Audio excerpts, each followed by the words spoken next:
Ethics बहुत जरूरी है दोस्त। एक बेटा अपने घर गया अपनी माँ के पास, उसने माँ को बोला आज एक दुविधा में हूं माँ। तो माता ने बोला क्या हुआ? बोला आज एक ऐसा काम करने के लिए बोला गया है जिसमें पैसे तो बहुत है लेकिन मन गवाही नहीं देता। जिसमें पैसे तो बहुत है लेकिन मन गवाही नहीं देता। माँ ने बोला बेटा मैं इतनी पढ़ी लिखी तो हूं नहीं कि तुझे सलाह दे सकूं, लेकिन एक बात तो मैं जानती हूं कि रोज सुबह जब मैं तुझे घर में जगाने आती हूं ना, तो बहुत आराम की नींद सो रहा होता है। कभी ऐसा ना हो कि मैं किसी दिन तुझे जगाने आऊं और तू जागता मिले। बाकी तू समझदार है। मां बोल के चली गई। मां बोल के चली गई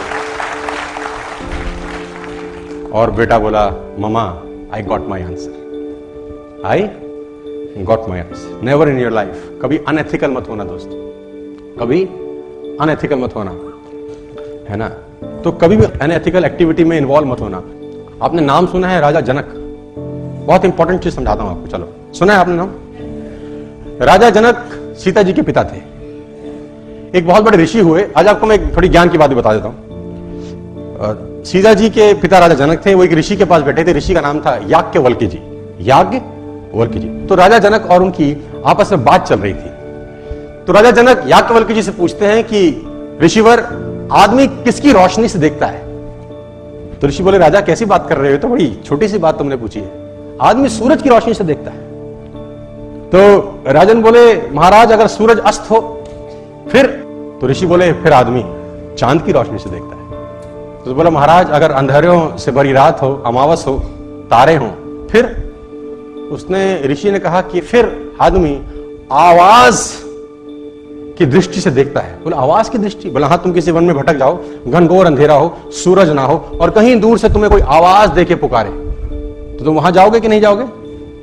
आवाज से दिखाई तो नहीं देगा, मालूम चल जाएगा कि कहां जाना है। तो फिर बोले अगर कोई आवाज भी ना हो, सूरज भी ना हो, चांद भी ना हो, तारे भी ना हो और आवाज भी ना हो, फिर आदमी किसकी दृष्टि से देखेगा? तो ऋषि ने बोला फिर आदमी आत्मा की नजर से देखेगा, जो कि होती नहीं है। और बड़ी अच्छी लाइन उन्होंने लिखी, मैं आपके लिए लेके आया हूं। उसने कहा जो विशेष ज्ञान से भरपूर है, जीवन और ज्योति से भरपूर है, जो हृदय में विद्यमान है, अंतकरण की ज्योति में और सारे शरीर में विद्यमान है, वही आत्मा है। जब कहीं कुछ दिखाई नहीं देता तब आत्मा की ज्योति ही जीवन जगत को प्रकाशित करती है। जब आपको कहीं से जवाब ना मिले, सवाल ना मिले और परेशान हो कि करना चाहिए कि नहीं, यहां से पूछना, जवाब आपको मिल जाएगा कि एथिकल काम है या अनएथिकल काम। देखो कर्म फल जो है ना वो भोगना पड़ता है यार। गलत मत करना, कभी जिंदगी में मत करना। वो एक आदमी गुस्से में अपने मैनेजर को चांटा मार गया। पता नहीं उसको किस बात का गुस्सा था, उसने अपने मैनेजर को एक दिया। अब मैनेजर उसका एम्प्लॉय था, बेचारा कुछ कर नहीं सका। मैनेजर घर गया, सारा गुस्सा बीवी पे निकाला, एक उसने बीवी को दिया। अब बीवी क्या करती? बड़ा गुस्सा था, उसने बड़े बड़े लड़के पे एक मारा। अब बड़े बड़े लड़के का बस ना मां पे चले ना बाप पे, उसका छोटा भाई बैठा था, खेल खेल में उसने एक रपेट उसको दिया। दुकानदार ने मैनेजर को सपेटा, मैनेजर ने बीवी को मारा, बीवी ने बेटे को मारा, बेटे ने छोटे भाई को मारा। अब छोटा भाई के घर में और कुछ था नहीं जिसको पीट सके, तो गुस्से में बाहर गया। बाहर कुत्ता था, उसे लात मारी। अब कुत्ते को जब लात मारी, कुत्ता भागा और उसने एक आदमी के पैर में काटा, और वो आदमी वही था जिसने मैनेजर को मारा था। तो मैं आपको बता दूं, एक चांटा भी किसी को गलत मारा तो कर्म फल तो भोगना ही पड़ता है सर। आप सोचो कि कुछ नहीं है तो खाता चल रहा है, उसका खाता बड़ा शानदार है, उसके खाते में 0.00001% एरर नहीं होता है ना। वो कहते हैं ना कि आंख ने फल देखा तो मन में लालसा हुई। अब आंख तो फल तोड़ने जा नहीं सकती, फल देखा आंख ने, गए पैर। अब पैर ने देखा तो पैर तोड़ नहीं सकते, फल तोड़ा हाथ ने। जिसने देखा वो गया नहीं, जो गया उसने तोड़ा नहीं, जिसने तोड़ा उसने खाया नहीं, जिसने खाया उसने रखा नहीं, चला गया पेट में। और थोड़ी देर में जब माली ने देखा तो डंडे लगे पीठ को। पीठ ने बोला हाय मेरा क्या कसूर था, लेकिन जब डंडे लगे पीठ को तो आंसू निकले आंख से, देखा उसी ने था। तो कर्म फल भोगना है यार। और मैं आपको एक प्रसंग सुना देता हूं, यहां पर शायद आपके काम आ जाए। मैं दो ग्रंथों से बड़ा प्रभावित हूं, रामायण और महाभारत, और मैं अक्सर इनकी बातें भी करता रहता हूं। वो पुराना इतिहास जो है उसमें जितना कुछ सीखने को है वो दुनिया में कहीं सीखने को नहीं है। बहुत कुछ सीखने को है राम जी के जीवन में, कृष्ण जी के जीवन में बहुत कुछ सीखने को है।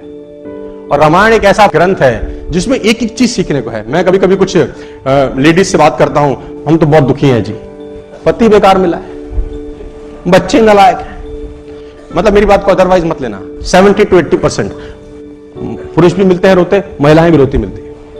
मैं आपको बताना चाहता हूं, जितनी भी महिलाएं, बहनें, माताएं यहां पर बैठी हैं, सीता जी के पिता थे जनक, और बहुत बड़े ज्ञानी कहा जाता है।